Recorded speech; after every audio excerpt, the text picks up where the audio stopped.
that has interesting and good and enlightening and wow stuff to talk with us about today. So glad to see you here, and we're off and running. Brett, over to you. Thanks, John. Good morning, everyone. Good morning. Good morning. Good to see you all. Good to see you all. I thought we would just start with a quick, 15-second lightning round. And just what are you present to after last week? And what came up through the week as maybe you're contemplating some of this? And if you weren't, then what are you anticipating for this week? So 15 seconds, and we'll start with RDs. And she's like, thank you. Where's the coffee? No problem if I don't drink coffee.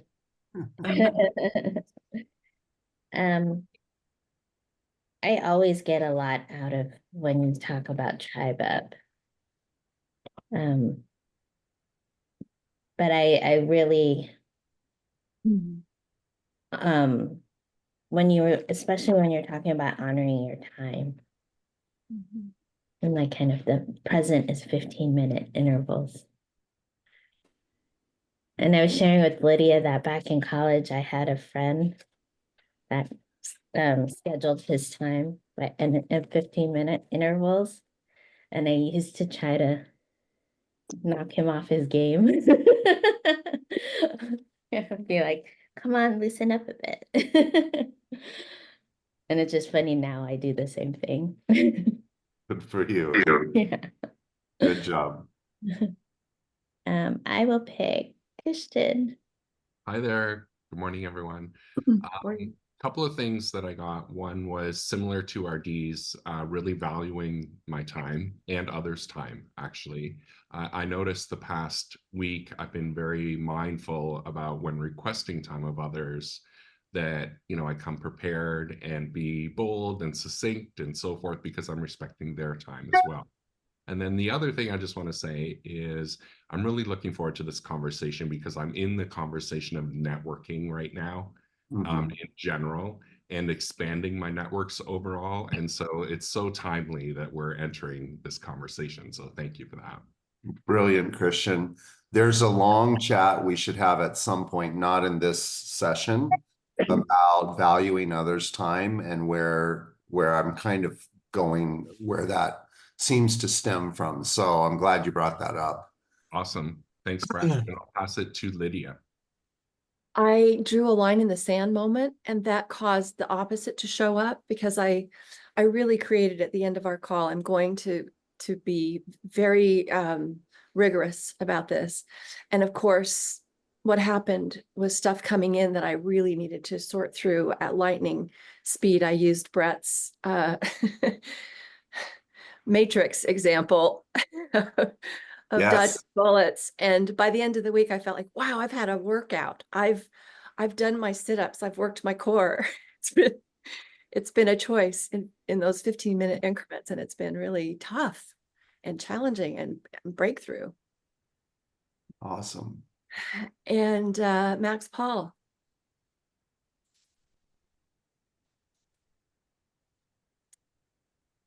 I'm sorry, I did not get the opening question. I'm in a flood zone. We have no water for the next 2 months for the whole city. And getting on to this thing is just crazy hard. But Max Paul, the question is, what is your takeaway from last week? Wasn't here. Okay. I thought it was incredible last week, even though I was in and out because of the power. And it gave me a very high excitement about the 5 people that I'm with, that I spend all my time with, are all 10s. And that really gave me a lot of excitement and hope for this week. Beautiful. And I'll pick Ben. Hello, everyone. thanks for having me back again as a guest of Brett's. This has been very cool to see everybody get introduced to the concepts for the first time. And I think that's probably the most impactful thing I saw was kind of the template going back in time. I don't know how many years it's been, probably almost 4 years now since Brett originally introduced this stuff to me, and not taking for granted the path that he's helped lead me down, but really not, again, me, myself, or he leading me down it, but more me leading myself. And it was kind of reinvigorated that I need to stop taking inputs so much from others in my life that lead those, that guide me toward those conclusions, and rather get my own leadership back in tune. These 15-minute increments that everybody's been talking about hasn't always been part of the discussion until recently. And so that's also something I'm focused on pretty intently right now, and doing a good gauge at the end of the day with where those 15-minute increments were spent and wasted has been a pretty interesting exercise, because being hard on myself is something I'm also working on. And so that's probably what I'm going to gain the most out of going through all this stuff as a refresher. Good. Go ahead and call on the next Did person. Robin just join the call I saw? I'll call on Robin. Hi. Robin! Hi. Aw. I don't know why I have this San Francisco behind me, but whatever.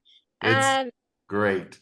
Yeah, I don't know how to change it. Okay, I'm excited to I missed last week, but I got to get caught up on the conversation last night. I watched the last week's session, so that was super fun. I'm really impressed by the high level conversations that you all are having. It's refreshing to know in the world people are having great conversation.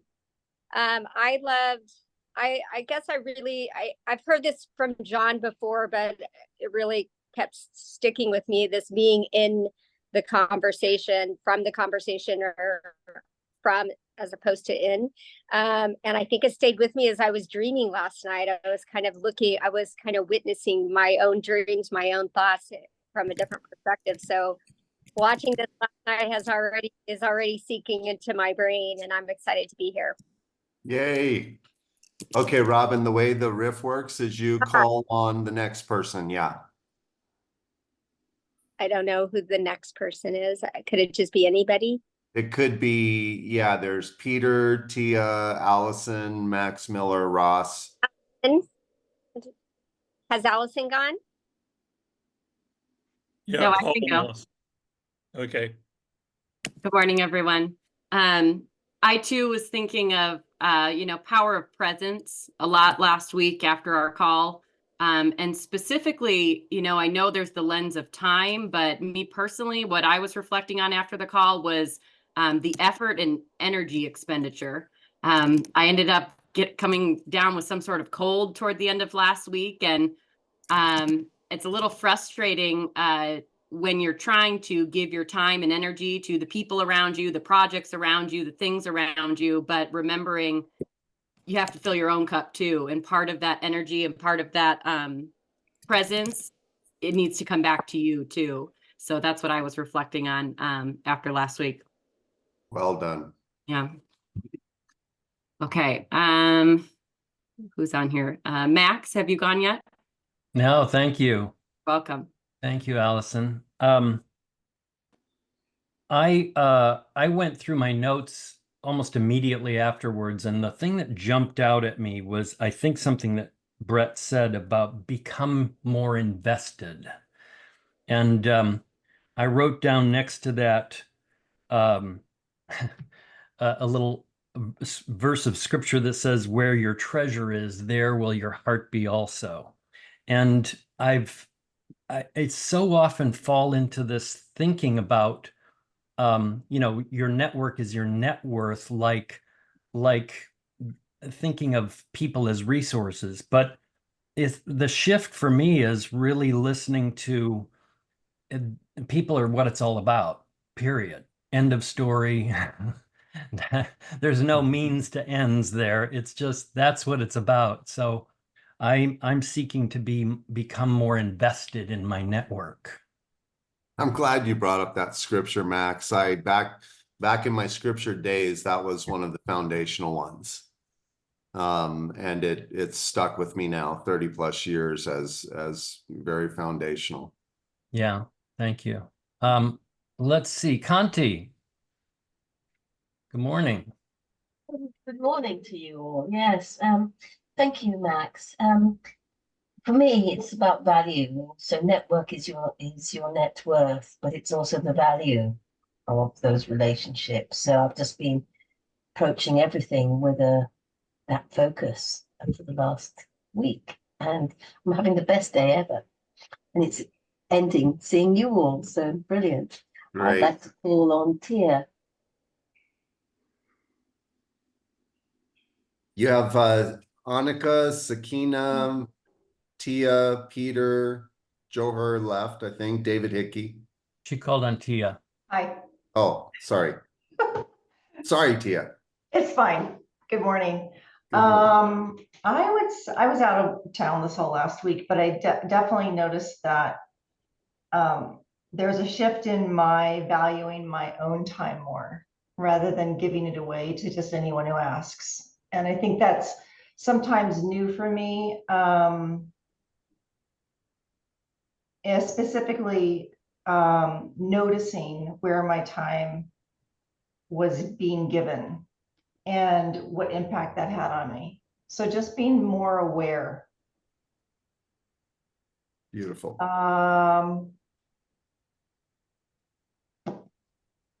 Who's left? Ross, Peter, Johar, Ross. Annika, Ross. Sakina.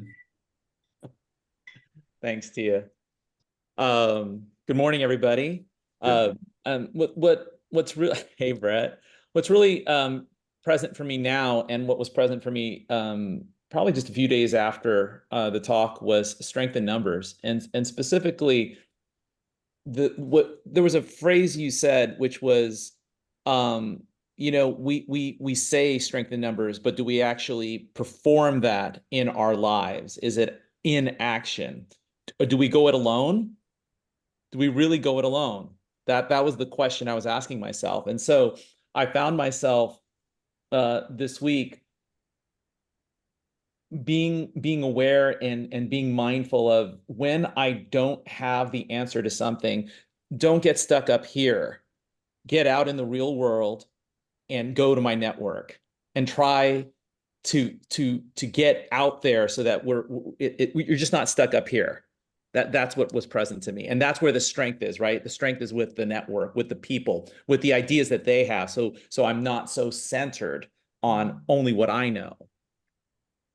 God bless you. And then, thanks, Brett. And then I picked David. This one? Yes. And I'm full on audio.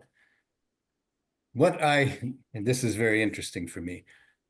What I was aware of in that 15-minute interval was how I value other people's time and how I need to be present to them and the conversation so that it doesn't become me talking and them standing there. Be present to them and what the conversation is, and then respect their time and get out of the conversation rather than having them be polite and sit there and nod and say yes, and I just keep going. So this was very good, Brett, that I became more mindful and present to others in the conversation. So thank you. Beautiful, David. Now let's go to Annika. Yeah, for me it was very interesting. So first of all, I liked the efficiency because it felt a bit like a Formula One pit stop, like getting a lot of content, very dense. What made me reflect a lot is I was actually used to work on a 20-minute slot for quite a while when I was still working as a leader in the industry. And I stopped doing that because I was really appreciating the openness and the flow of just seeing what comes up and dealing with that. Yeah. So for me, the main reflection was what actually made me, let's say, being so precise about the time, and what is actually the motivation for keeping it very open. Yeah.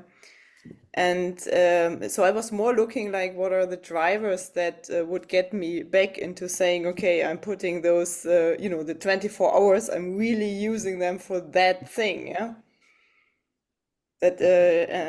Yeah, and it was an interesting reflection, I think, to find what is it that I want to invest my time in going forward. Yeah. Before you move on, I just have to say something. John and Max, you're brilliant in creating this. I actually feel like I wouldn't even need to talk for the next 3 weeks. I just feel like the conversation is on its own now, and that's a whole new thing. So thank you. We got it, but please do keep Please don't. talking. Thank you. Brilliant. We So vote. you guys are lovely. I think we have Peter and Johor left. Is that right? Okay, Annika, you got 2 left. Sakina, I think, didn't go. Ah, Right? Sakina, 3. Thank I you. think Sakina Where went. did she go? She's off my screen. Aha. Huh.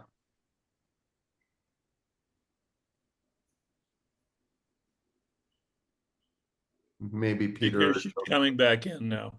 Yeah, okay. So why don't we go on to Johor and then we'll come to her next. Let's do that. Hi, everyone.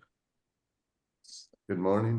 So, since last week, I think I met personally Brad. That was one achievement. We got to see each other a couple days ago in LA. Yeah.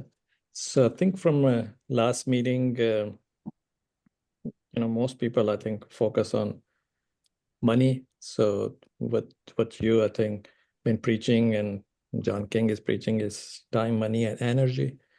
But I think other thing which I got from last week was like, I have, people have influence on me. It's like John King, even though I didn't meet him, I read his book, but that was an indirect influence for a long time. And a few years ago when I was in this kind of a call and he showed up, that was like people have influence, without even seeing or meeting each other, just reading book or reading articles, right? So I was just, since last week, I was just thinking how many people, I have influence on.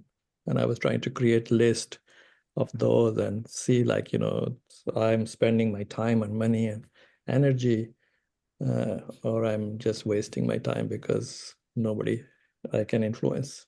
So that's what I've been doing it since last week. Very good. Peter or Sakina? Johor, you call him. Sakina, you come next here. Yeah. Okay. So I did not know that Johor and Brett, you guys met each other for the first time on Sunday. That's pretty cool. No, we've known each other. We've been together many times. He's just talking about physically being together. Oh, okay, got it. Well, that's what I meant, that you guys first time meeting in person, but that's interesting. It's really cool. I got to meet both Brett and Johor on Sunday, which was wonderful. So I want to be super succinct. I think my reflection has been on the statement, your network is your net worth, and really evaluating the people in my network. Are they the right people? Are they at the right level that I want them to be at? So that's my reflection. Great. Wow. Thank you. You're welcome. Succinct. Really works. Okay, who's next? Peter. I'll go. Peter.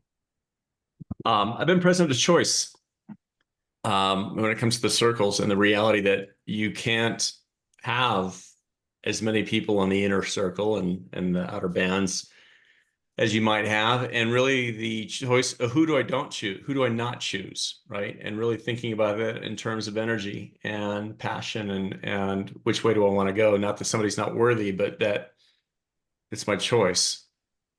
And with that, I give it to John. Okay, thank you.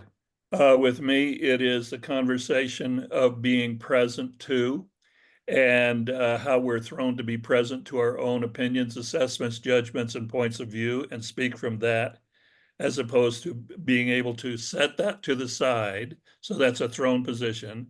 Set that aside and create ourselves into the other person's world and listen to them and be present to them. So that's my charge for all of us today, is to set your world, your opinions, your assessments, your judgments, and your points of view to the side.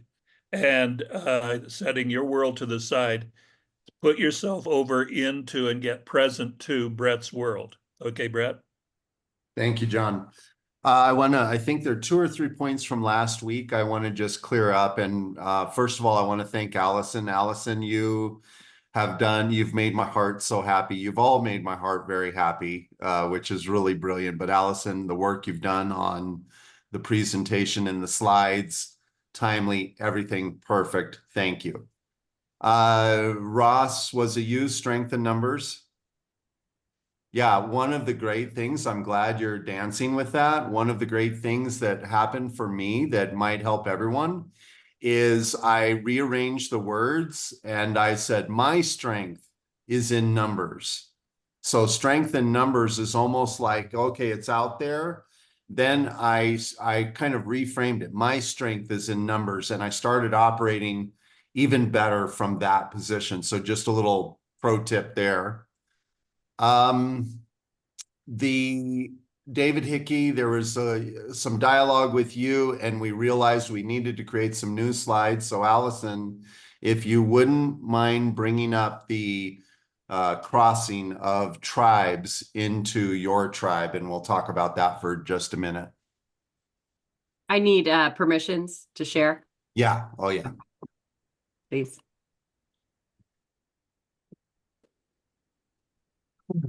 I think we're going to be moving a bit faster this week because it just feels like we can. So this is going to be great. The tone and speed will, accelerate here. Okay, Allison, you're co-host now.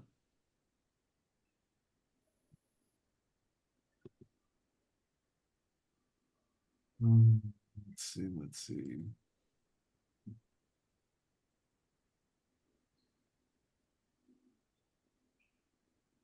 Beautiful. Okay, I've lost everyone on the screen, which is probably natural for the fact that we're sharing, but just making sure I'm still on here. Yes, you're still there. Okay, good.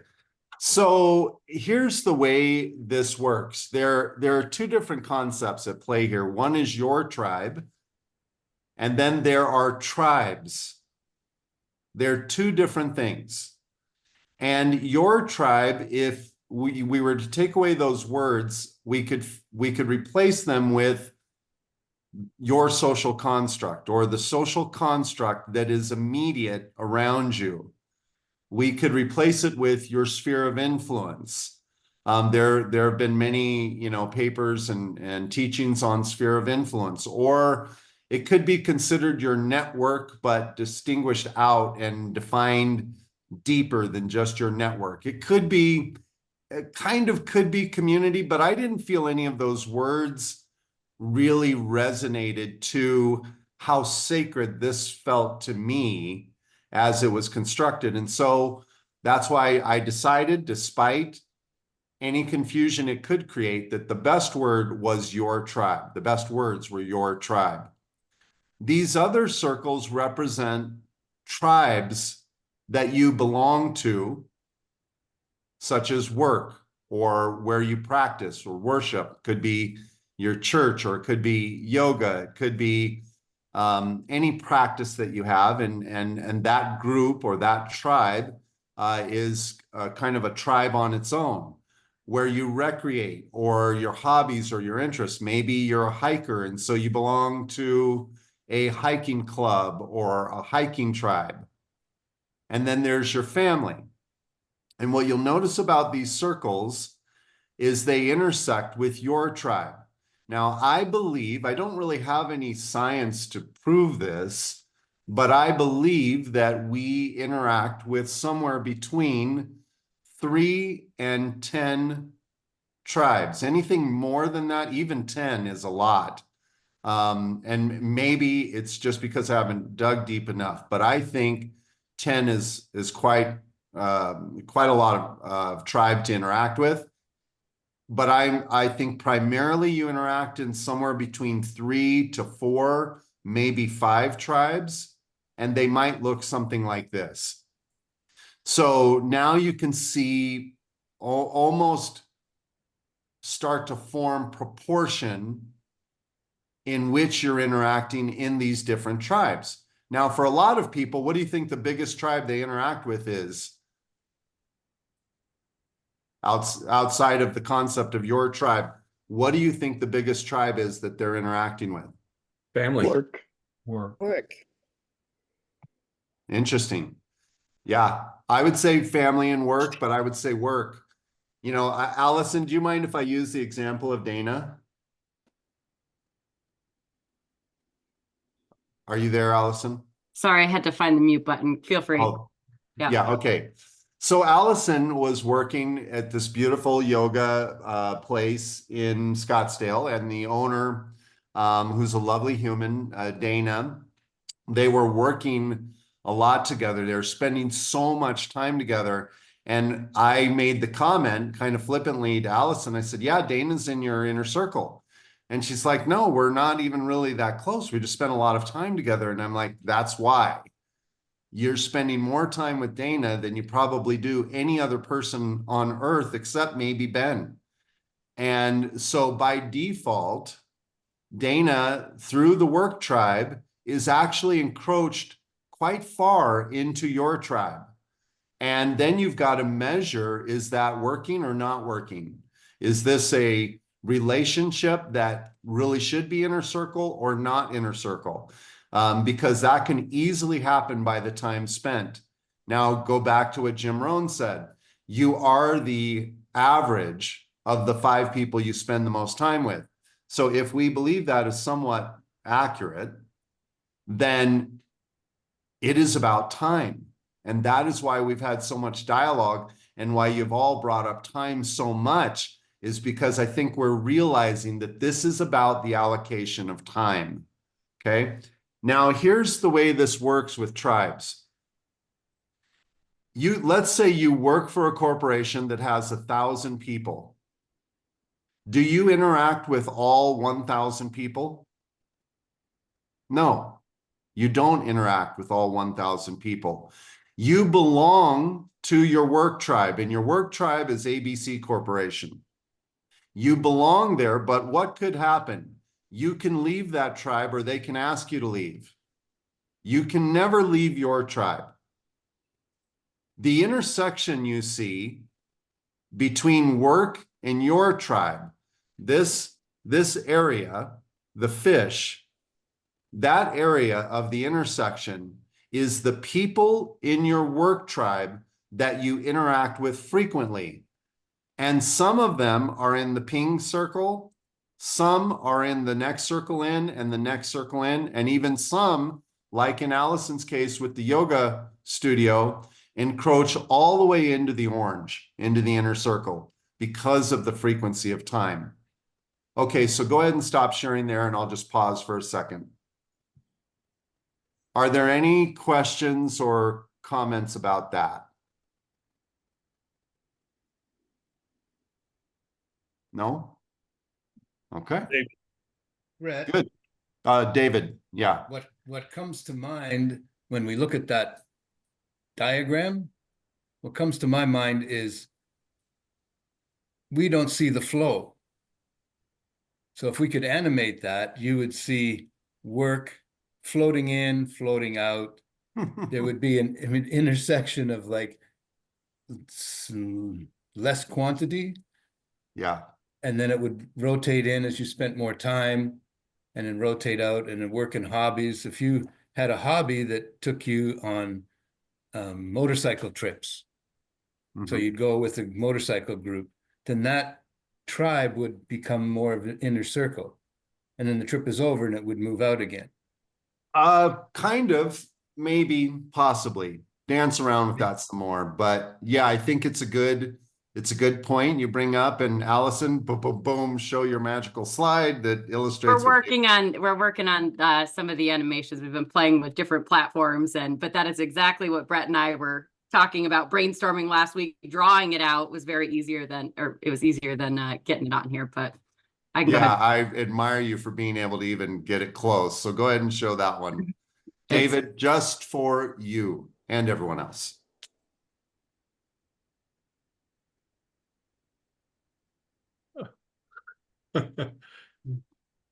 And for David Hickey. Boom, boom.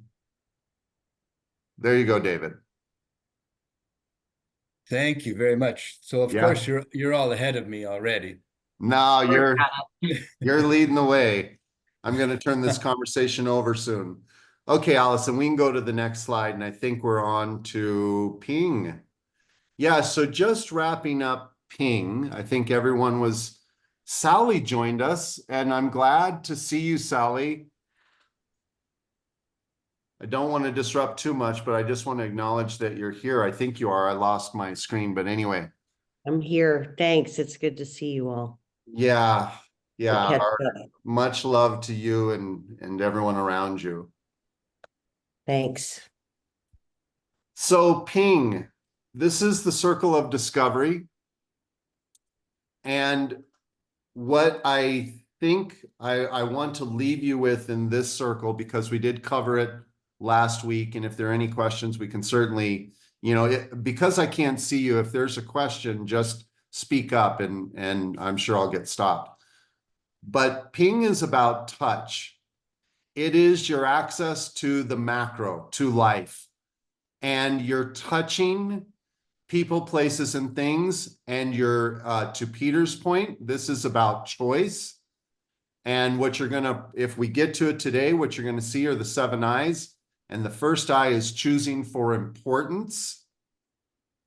And when you're choosing for importance, all you're really doing is choosing for more frequent interaction. So is one of the misconceptions that people have is they think family is all in the inner circle or relationship circle. Is that accurate? I have family that aren't even in my tribe, according to this framework.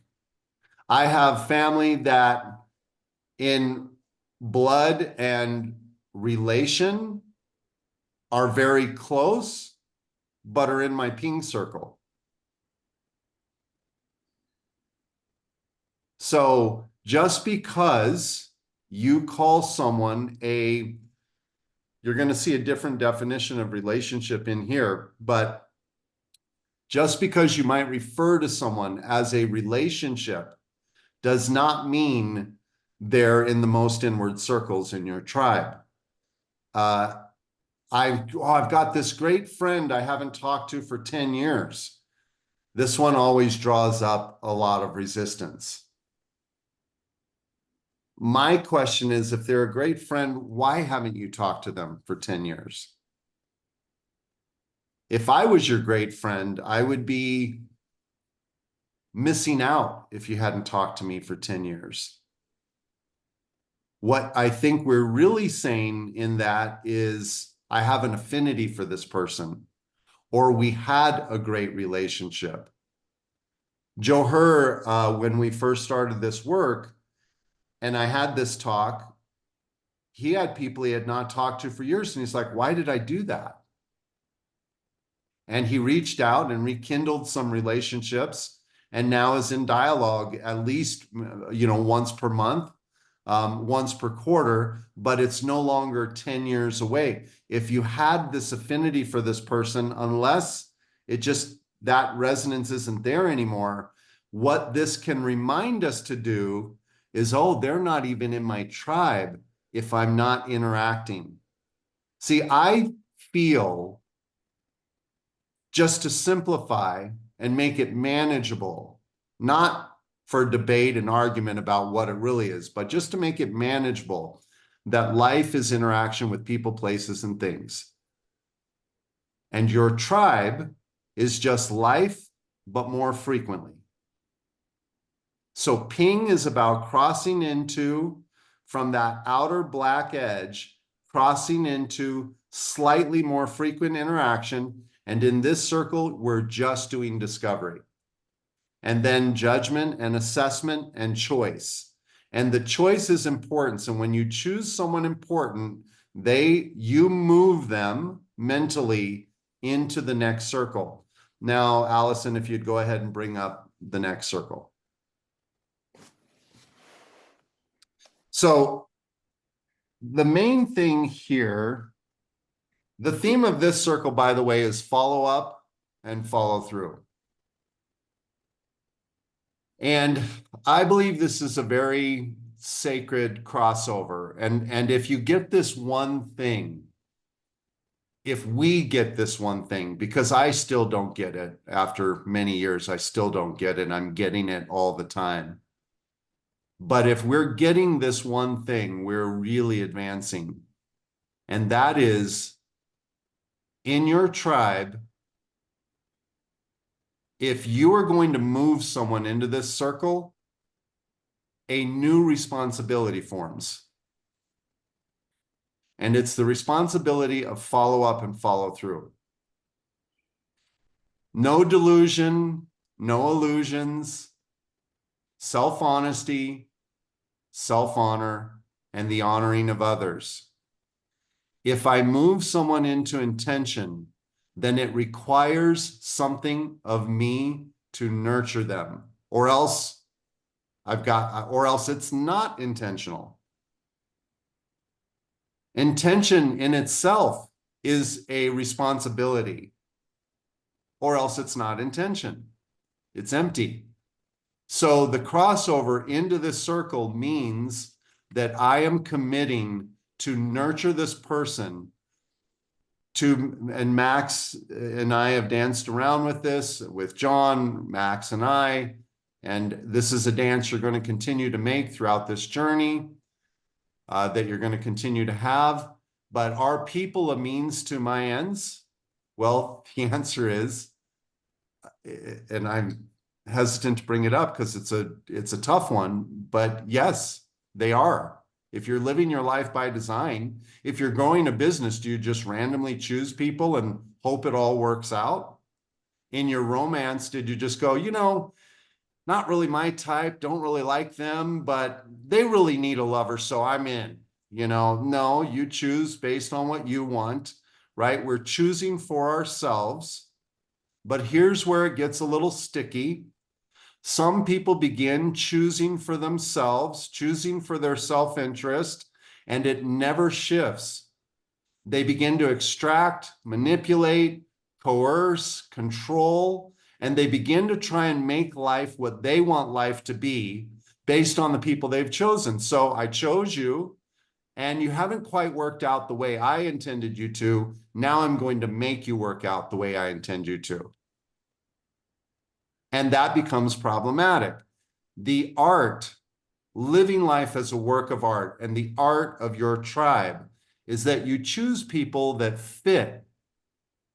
And when you create the intention and you move them into the intention circle, what you're committing to, and this is where it becomes magical, is you're committing to nurturing them to the highest and best form you both can be together, even if it's not what you intended. Intention is not, I'm going to get X from you.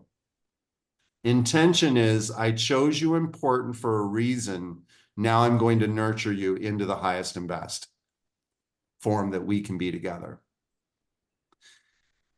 There should be a significant drop in traffic from the ping circle to the intention circle if we're really present to this idea. That's a lot. I'm going to pause, and Allison, you can stop the share and we'll get a little feedback.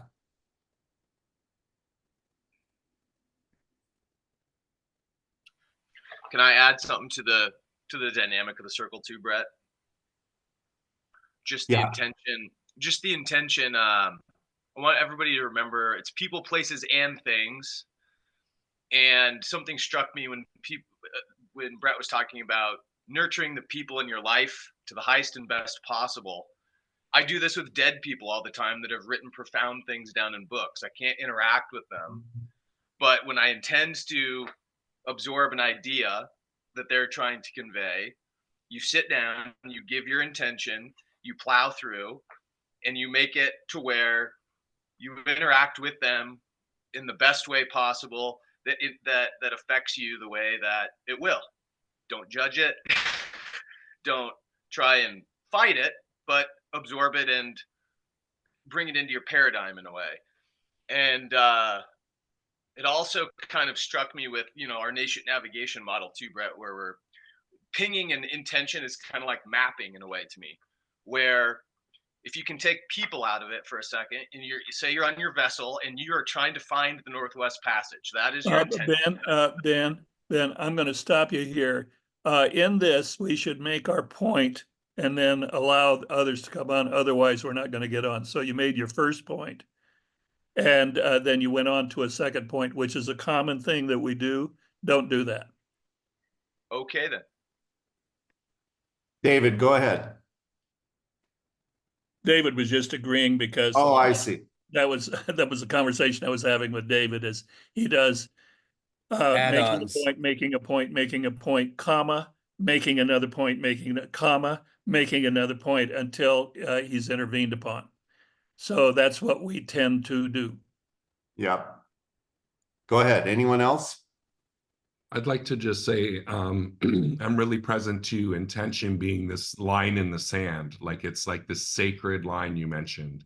God bless. Yeah. In that vetting process, I'll call it that for now. Really, you want to, I think, want to understand what the other side's intent is in that conversation too. So it's not just one-sided, right? So that's right. That's what's coming up for me now is like how to look at that.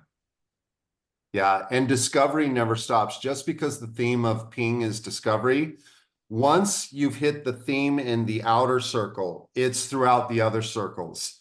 But intention is not in the ping circle, not the way we're describing it here. So they do not work in reverse. Like the inner circle theme is not in the ping circle, but the ping theme is in the inner circle. So great, Christian. Max Miller. Yeah, you've used the relationship metaphor of dating, marrying and so forth, and it raises this question for me: is this sacred crossover between ping and intention? Is it a dating and engagement, or is it marriage? I mean. What are we talking about here in terms of your commitment? Well, as a side note, I have wiped the idea of date. I'm single, and I've wiped the idea of dating from my world completely.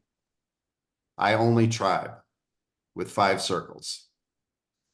Because what the mistake I made in my dating life is, damn, she's hot. Wow, she's fun. This is great, exciting. And then a very costly divorce.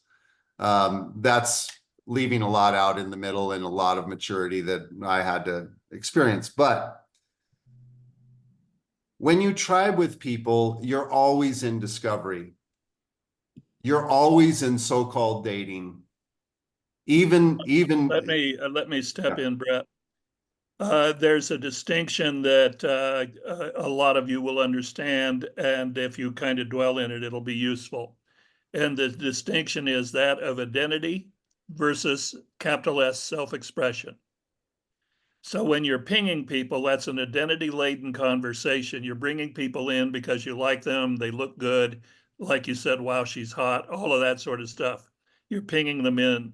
But when you go into that intention circle, you are now setting the identity conversation to the side and you're going into an intention of committing to developing them and you in your highest self, capital S, self-expression. So the line you're crossing is between identity, as identity enrolling them in, and self-expression developing. Beautiful. I think there were some more. I just wanted to share. Adina, yeah. So the reaction that I had, Brett, when you talked about intention was kind of a visceral or like a emotional reaction when you mentioned responsibility, right? In intention, there's a responsibility to nurture your connection. And good or bad, it's kind of like, you know, you think, oh my God, there's an additional responsibility along with everything else that I have to take care of, my life, my family, work, whatever. And so I just wanted to share that. Yeah, I would like to speak to that for a second. There is, because without it, it's not intention. And what we end up doing is we invite all these people in and then leave them there. Prime practical example is a person goes to a networking event, collects 100 business cards. Where do the cards go? They go in the desk. They never get used. What was that whole exercise for? I'd rather pick up 2 to 3. I'd rather ping 2 to 3 people. Really choose for importance and then invest in the self-express, as John said, in the highest and best form the two of us can be. So maybe what this means is we actually less done better is more. Okay. Not that that fully answers, but anyway, just an additional thought. Allison. You got Allison, yeah. I wanted to add on to what Sakina was sharing, just the point of the responsibility that comes with the intention circle. And I know when I first, you know, and Brett, when you shared all this with me, like I said years ago, but still very present in my mind, pings can be unlimited. You have an unlimited amount of pings to put that sonar out there to see how people respond. But when you bring them into intention, there is a level of responsibility with that because of the nurturing that goes along with it.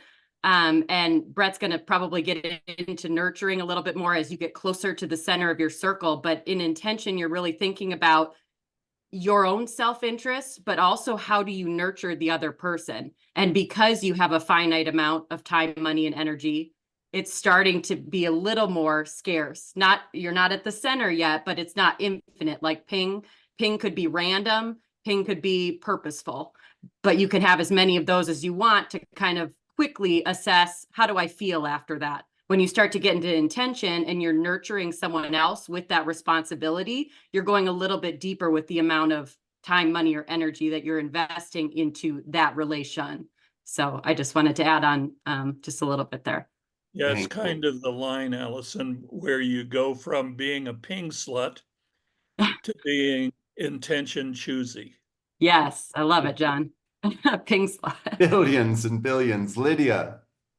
Yeah, the fun of this is dawning on me that the people who are skilled at sharing who they are, what's important to them, are the ones in that inner circle chosen by that very rigorous structure.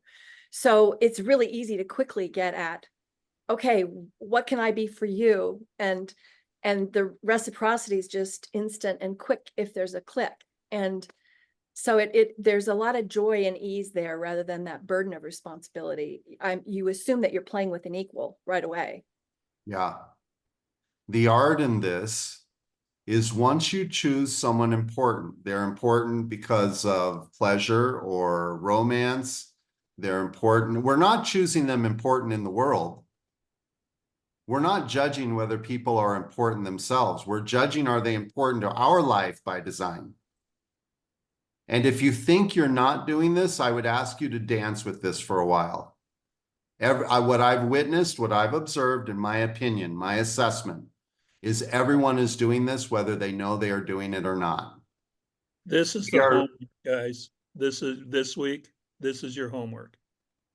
Yeah, just dance with this. This was just an observation. Oh my gosh, we are choosing people for our self-interest. And when we blow by someone, it's because they just didn't make the cut. It sounds so cold, but it's the reality of it. So what I'm saying is if you do choose someone important, then what would important mean? I was telling my kids for years how important they were, but I was not invested in intention to nurture them and illustrate that they were important. Which means what? Then unchoose importance. If you say it's important, then it is. But there has to be action to support that. So that is intention. Intention is about follow up and follow through. And I'm going to give you two distinctions between the two. Follow up, and they'll be very brief. So you're going to need to get this because I'm going to say it quick. Follow up is complete the promise. Follow through is continue the process. Follow up, complete the promise. Follow through, continue the process. If I'm a real estate agent and I've promised to get you a listing, that's follow up. If you're a potential buyer or a prospect or a client or a post client, follow through is the continual nurturing of the relation. And that's intention. If you're not willing to do that, don't get mad at the structure. Just move people back out to ping. Your life will be more peaceful if you do that, I believe. Ross. First, Brett, thank you. Christian, really thank you. Christian brought up a point, which is just, it's, I can't get rid of it in my head, which is where's the reciprocity? So I'll leave it there. That's my question. To the other person? Yeah. So if we have this intention to make the best person that they can be, to nurture them, right? Yeah. Where in my mind, what screams at me is reciprocity. Ross, stay tuned. Okay. Yeah. Perfect. I seriously love you guys because I could be quiet and let you talk and you will sort all of this out. You're sorting it out in your comments and it's just beautiful. So I guess from there, let's move to the next circle.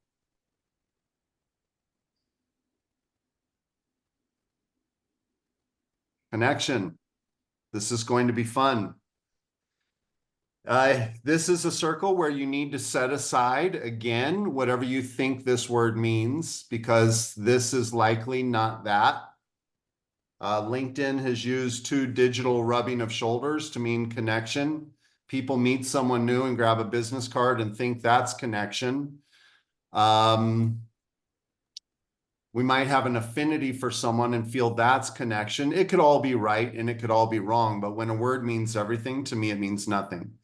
So in this framework, I have a very succinct definition for connection. And what it means here, and the theme of this circle is know the score. And the score that you want to know here is your influence score, which means how many people actually hear you and see you. They are listening, and when it's accurate for them, they act. In other words, if I refer you to a restaurant, do you hear me? Do you see me? Do you listen? And would you take action? If I ask you to meet someone, I want to make an introduction. Did you hear me? And will you follow through with that introduction? If not, I'm kidding myself if I think I'm going to build and scale or grow a company, or I'm going to organize a group to go hiking. If I don't have many people in the connection circle, I'm deluding myself in thinking I'm going to move projects forward. In other words, if I don't have influence inside my tribe, I'm delusional about the aspirations. There's a disconnect in the aspirations I may have to move things forward. Connection is a unilateral. It's not bilateral. It's unilateral. I connect you to me in the form of listening. And that happens two ways. John King is incredible at granting it as a practice. So he grants that to us as a practice. But how many John Kings do you have in your life? So, Allison, your cursor's kind of moving all over on the screen. Sorry, thank you. So John grants that. And then, but you don't have, unless you're different than me, I don't have so many people like John in my life that are just granting listening. As John would say, listening you into existence as a greater possibility. Well, to be a greater possibility, it does require that people will hear you and see you. And Ross, this is where reciprocity begins to show up. And the reciprocity is you are adding value and you create listening back. One of my early mentors was Dr. John Maxwell. And I'm going to give you 4 lines that have stuck with me for over 30 years that were critical in forming this logic. Everything rises and falls on leadership. Leadership is influence. Influence, third line, influence comes from connecting. And his fourth line was connecting is 100% about the other person. This circle is not referring to a bilateral bond. This circle is the measurement that what you've done in the 5th and the 4th circle is valuable to the people you're doing it with. So it's a unilateral bonding with the other person in which they reciprocate active listening and action when it's accurate for them, or they perceive it's accurate for them. Okay, I'll pause for a second. Go ahead, Allison, and stop the share. Thank you. Any thoughts on that? Any questions? Brett, you listed the 4 statements by your mentor. What was the first one? Everything rises and falls on leadership. Got it. Thank you. So this is Dr. John C. Maxwell, long-standing, very well-known information. Take it, leave it. For me, it was critical. It was pivotal. I analyzed those 4 statements and arrived at a lot of the logic. So anyway, hopefully that's helpful. Anything else? This is the circle in which this is a declaration. Mm-hmm. This is the declaration is this is the circle in which leadership emerges. Yes. The evidence, this is measurement. The middle circle is measurement, and this is the indicator of the effectiveness of leadership.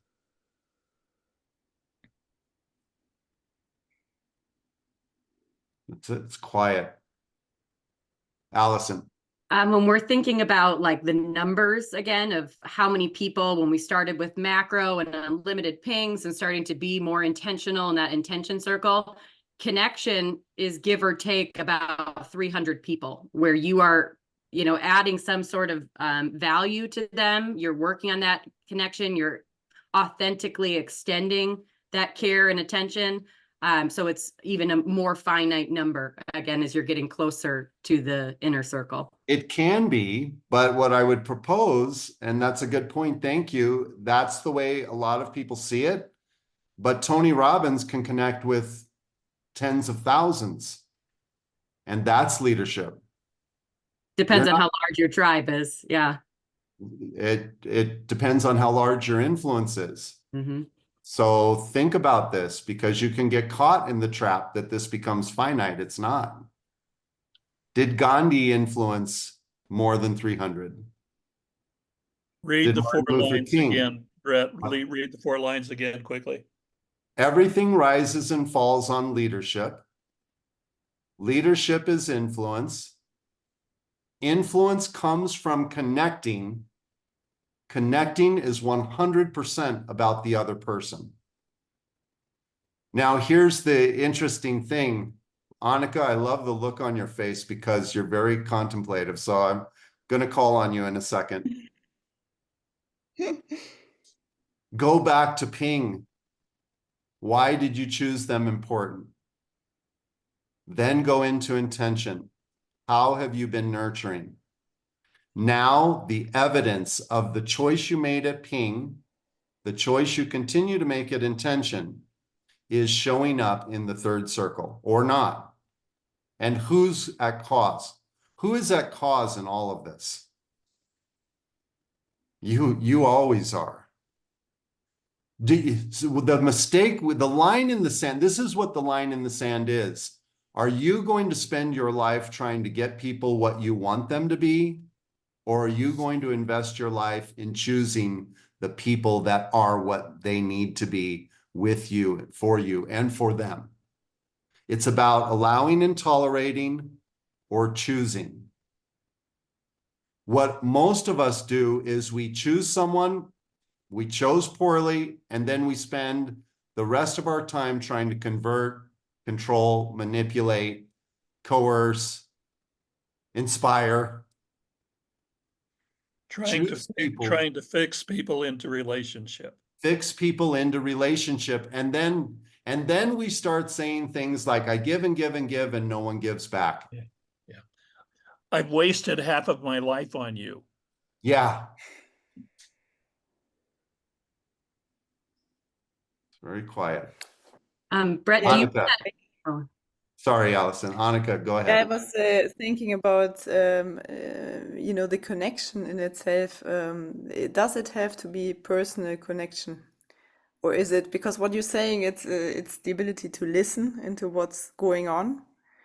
And, you know, if you take, for example, leadership in a big company, you might have those 10,000 people, yeah? And you can be aware to whatever is going on there, even if you don't talk to 10,000 people. I mean, Gandhi also didn't talk to the millions of people he has been influencing, yeah? So I think it's more about the his ability to connect from a perspective of what is going on with those people rather than meeting them personally. That's right. Yeah, you don't, like I said, you don't have to meet someone personally to have influence. And if you're in a company, you may not meet 10,000 people. Your influence might carry on through your C-suite, and your C-suite is listening, and they carry the message through management and direct or departments and on to, you know, different individuals throughout the company, but you're still influencing. And so I'm going to give you my definition of influence. It's in two parts. One is, it's just 1 + 1. People listen to what you say and they act on what you say, if it is accurate for them or if they perceive it as accurate for them. People act on influence all the time that they perceive as accurate, and it's not. And it leads them down, you know, a negative path. Okay, so it works both ways. It's not biased. Significant influence becomes logarithmic. It becomes people tell others what you say and get others to act on what you say if it's accurate for them or they perceive it's accurate for them. If you want to grow, if you want to build, grow, or scale anything, you will need to have significant influence, meaning you're going to have people advocating for your message. Can I say something about that, Brett? Yeah. In what you just said, I noticed in my work connections from the past where the influence was there on some level with some of the people, and then there was not influence with others because I think I did not make a connection, or I didn't really and allow them into my tribe, right? So like, and then I'm expecting that they're going to follow what I'm trying to put out there. But in what you just said, my point is, when I worked at NBC, I remember there were two, I'll call them social leaders in this department, and the department was 800 people. But I knew I had to get to those two social influencers because they talked all the time with the other 800 people. And so if I could get them into my tribe somehow, they can be, you know, the more significant influence ambassadors, if you will. That's a brilliant point and a brilliant strategy in business. Or if you're introducing, for those of you in business, if you're trying to get a new idea into a bigger corporation, the biggest mistake you can make is to tell everybody. The smartest thing you can do is go to a handful of influencers that really have the ear of the company, and build connection with them. And if you can make it their idea, they can take that and influence it throughout the masses. That's great, Christian. How many of you can hear that at this point that you are actually beginning to cause a culture into existence? So this is where leadership emerges, and this is where culture begins to emerge. Influence. So Brett, can I? Yeah. Could you start that influence again? Because I just couldn't get into 1 and 2, what you called it. Okay, the definition, my definition for influence is people listen to what you say and they act on what you say if it is accurate for them or they perceive it as accurate for them. The second half of the equation, Max, because there's a second part. This is the second part. Significant influence, to build, grow, or scale something. They tell others what you say and get others to act on what you say, if it is accurate for them or they perceive it as accurate for them. I'm on a call with 20 people sharing my message that I didn't invite myself to do. So thank you, John, for that. This is scaling. This is how we scale. Now just multiply this out times whatever number needed for, and I'm here edified. If you remember 2 weeks ago, the way John spoke about me, I was wanting to listen after he spoke about me because he did such a great job of influencing for me. That's how we scale. Okay. Those of you that have grown up, spent time attending to a conversation that is organized around sharing, that's the point. The sharing is really getting it out of you and into others is where influence really begins. Can I say one thing? Yeah. So I think influence is also, as you said, you know, our tribe is people, places and things. So if you're working at, say, Google and saying something, that also creates another influence, right? People follow because they say, I work for Google and I know the search engine. And also I see lots of coaches and stuff, they show their Ferraris and their houses. And so just to influence from their things. Yeah, that's great, Johar. You're talking kind of about the concept called social proof. Mm-hmm. There's that leans into social proof a little bit. Allison, go ahead. This is, by the way, where those of you who have read Machiavelli, particularly if you've read The Prince, it's the third circle, where he talks about influence, and he said a prince is the question that he poses is, should a prince be beloved or should he be feared? And Machiavelli speaks about influence from the standpoint of fear. Yeah. Which is accurate. Which is accurate. And it happens, and it's happened and it throughout creates history. a culture. It does. So the work environment that you are in, virtually every single person is in, is a Machiavellian culture. Yeah. What we're talking about here, or what at least where I'm speaking from, is earning influence through contribution. Mm. Earning influence through adding value. I chose you important. Now I want to add value. And I want to begin to create, as Christian and Ross have talked about, I want to begin to create reciprocity in our listening, in the adding of value to each other. And that's going to bring us into the next circle. This becomes a very, very, very sacred circle for me, the second circle. So Allison, if you would share the next slide and progression into the second circle. Now, this word is thrown around, just in my opinion, it's thrown around way too loosely. Up until this point in circle 5, 4, and 3, what I would say is that, and then one more slide, if you don't mind. There you go. Ping, intention, and connection. For me, this is a line of demarcation. Those 3 circles are relation. They're the sharing of time, space, and energy in relation to, and the relation can be defined. This is a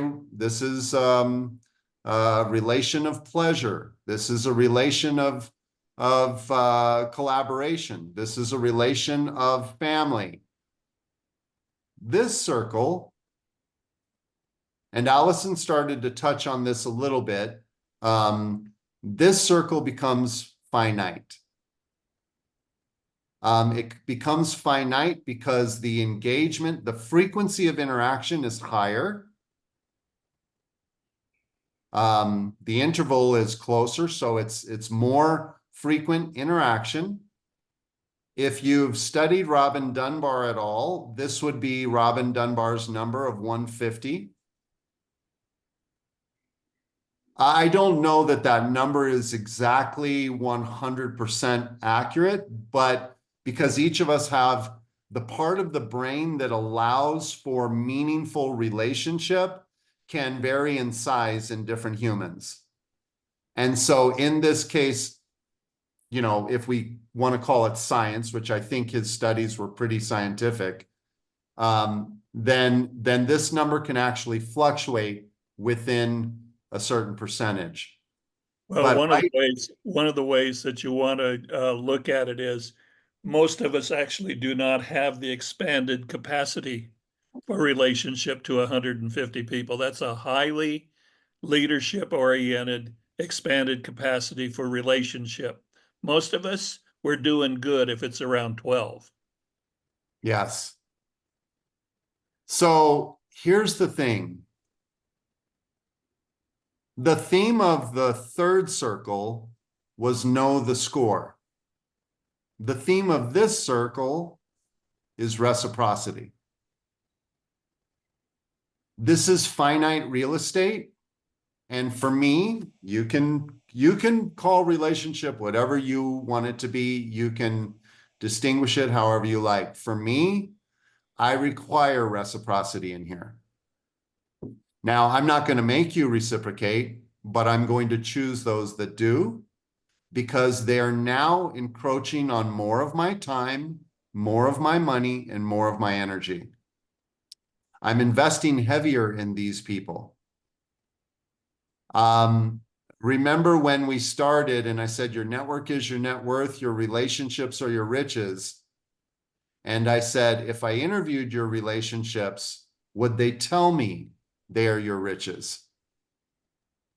Now, I can't say yes to that. I'm in the practice of this. I did not arrive somewhere. I'm a baby in all of this. And I'm right where you are in all of it. Maybe just a time warp of about 12 years. But I'm still very much, I feel a baby in this. And I'm reminded continuously about my sister and how much I love her.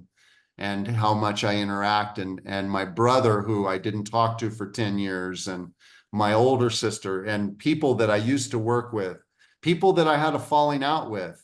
And these people are moving in and out of my circles as I'm going back and reconnecting and seeing if there is relationship there. But in order for there to be relationship, no harsh judgment, no emotional attachment. I'm not saying don't have emotion. I'm just saying no emotional attachment to the outcome.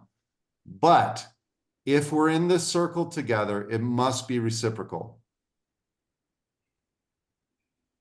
This is very finite, and it's very causal to everything around you.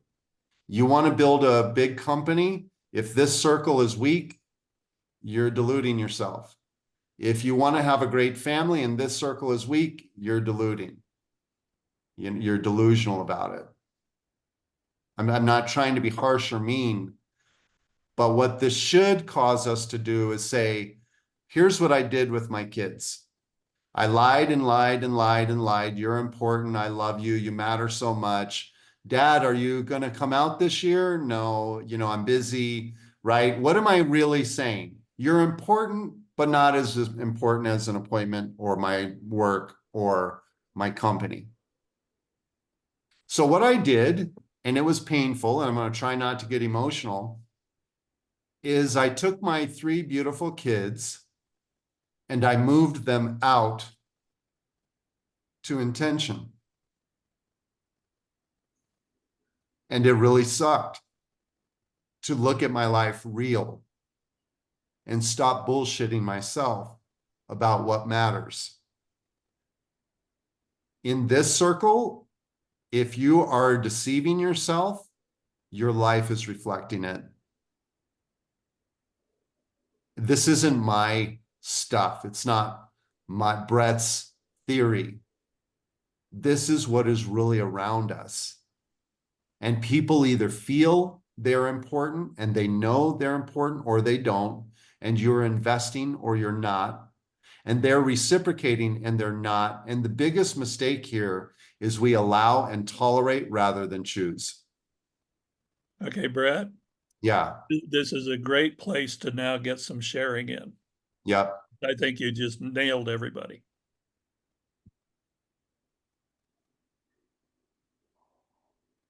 So who would like to go first?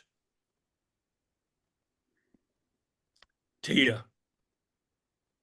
She was stretching. I know. All right. I guess what kind of came up a lot in listening was how I've overinvested in people that I don't need to, or the reciprocity was not there.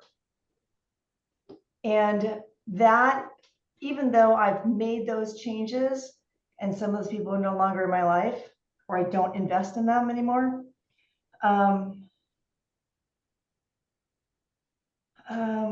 I still find myself having to evaluate that as I go along, as people come in my life.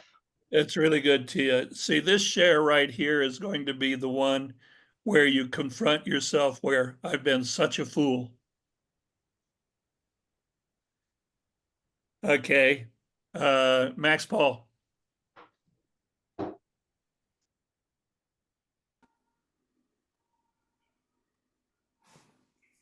Well, this has been fantastic. The thing that I got today was that of those 5 people that are in my life, one of them changed positions from the closest to the farthest away. And what I am going to ask this week is, why did that happen? Because you've been such a fool. And I've been such a fool. Thank you. Great job.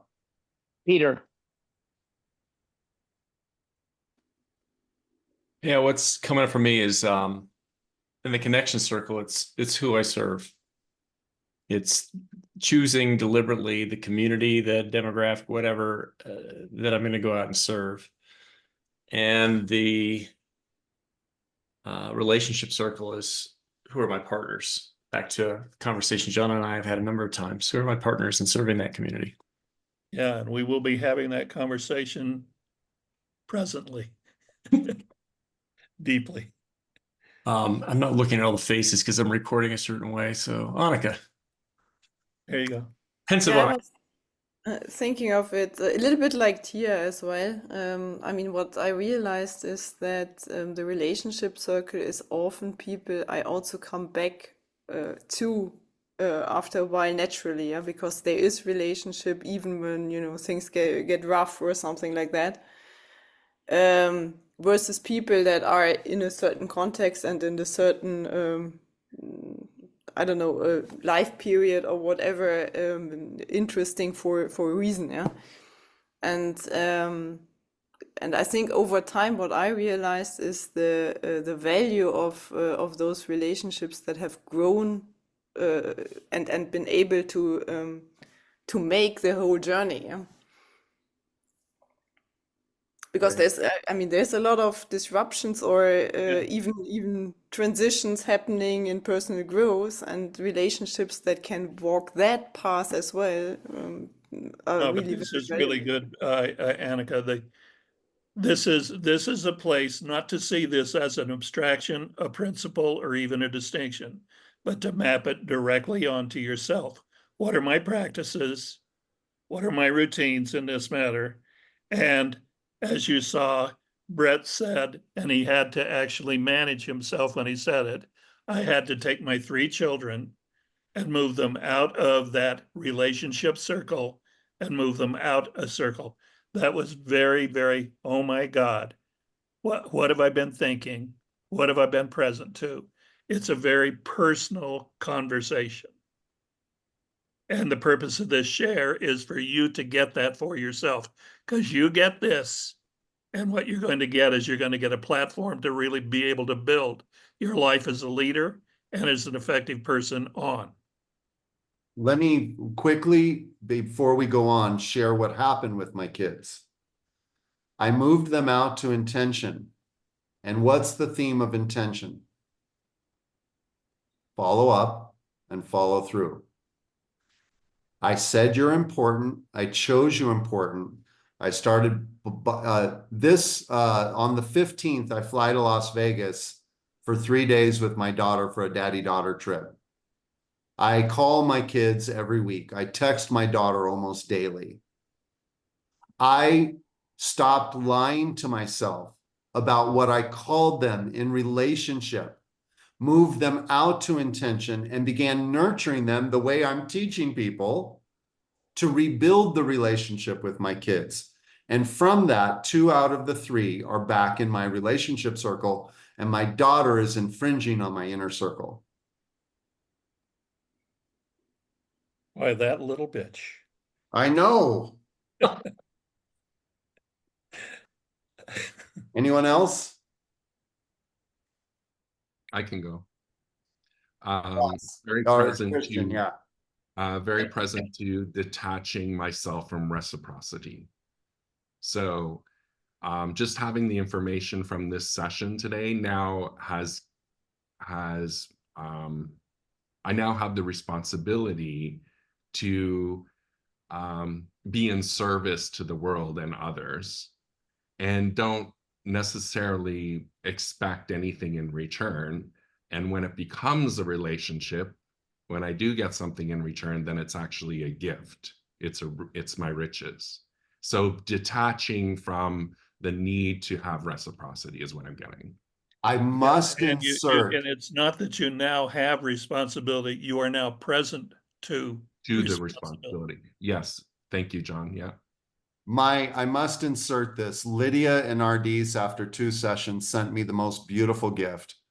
It's a gift of the scene in The Matrix with Neo and the bullets where he puts his hand up.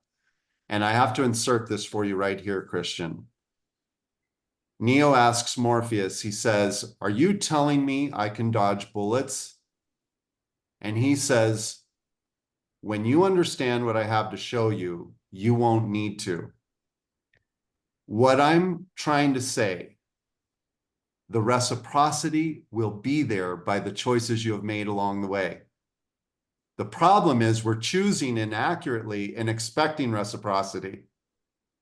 Wrong people, wrong places, wrong things. The bullet won't need to dodge bullets. Identity-laden conversations instead of capital S self-expression development. Beautiful. Thank you both. Max. Awesome.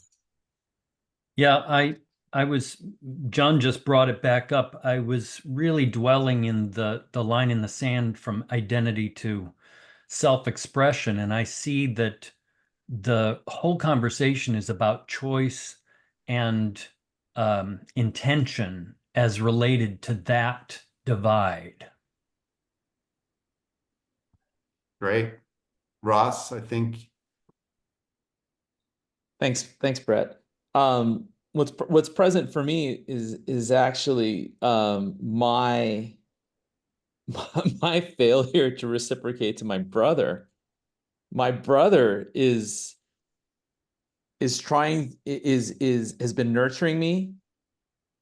He's been influencing me, and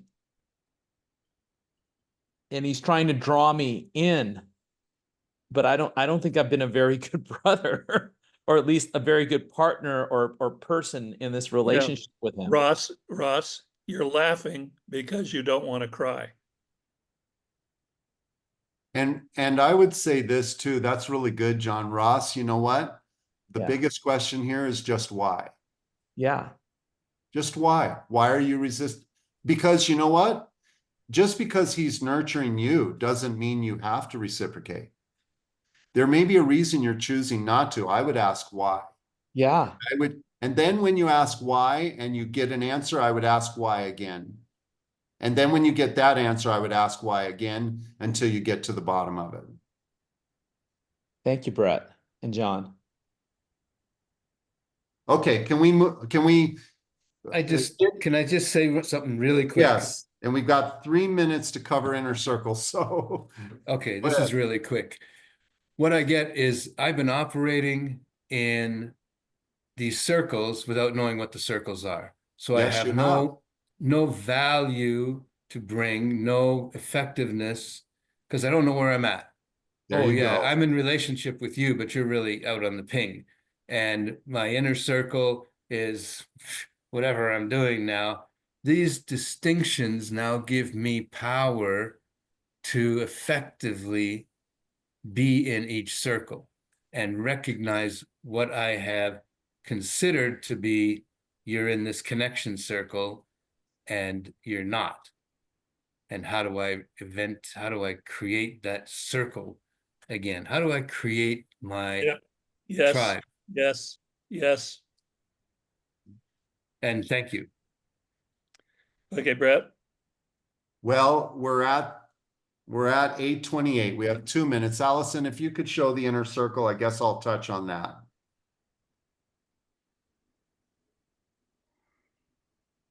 All right. Here's what I'm going to say from where I'm coming from. I am dancing with this, and it is a big one. We're not going to get it in these 2 minutes. I haven't gotten it in all this time. What I thought it was, it is not. What you probably think it is, I can tell you almost assuredly it is not. And for the variables are so intense. This circle is typically very finite, and it's under, loosely defined, under 20 people. If you are really rocking life as a global leader, you may have 20 in this circle. A very efficient and very effective global leader. For most people, they have 2 to 3, maybe 5. And they think they have them chosen well. And that's why it's so. But this circle, as Jim Rohn said, is the 5 people you spend the most time with. Allowed or tolerated or chosen. And the goodness of life or the dysfunction in life is flowing from here. And it takes some work and understanding, and we didn't even begin to touch it. But this week, as you're doing your homework, consider the 5 people that you spend the most time with. The magic number is not 5. It's somewhere between 1 and 20. It could be just you. You could be very much an introvert and very alone. And your inner circle is places and things. And it could be a lot and you have too many. You're spending too much time with too many people for too little return. Bingo. Stop there, Brett. Yep. Okay, go away. Dwell on the value or the qualities that are required in the inner circle. Dwell on that third circle, the circle where you get into, you're really beginning to develop your culture and your leadership. And then next week, be here on time. Beautiful. Love you all. Thank you, everyone. Thanks, everyone. Thank you, Brett. Thanks, John. Thank you. Thank you, guys.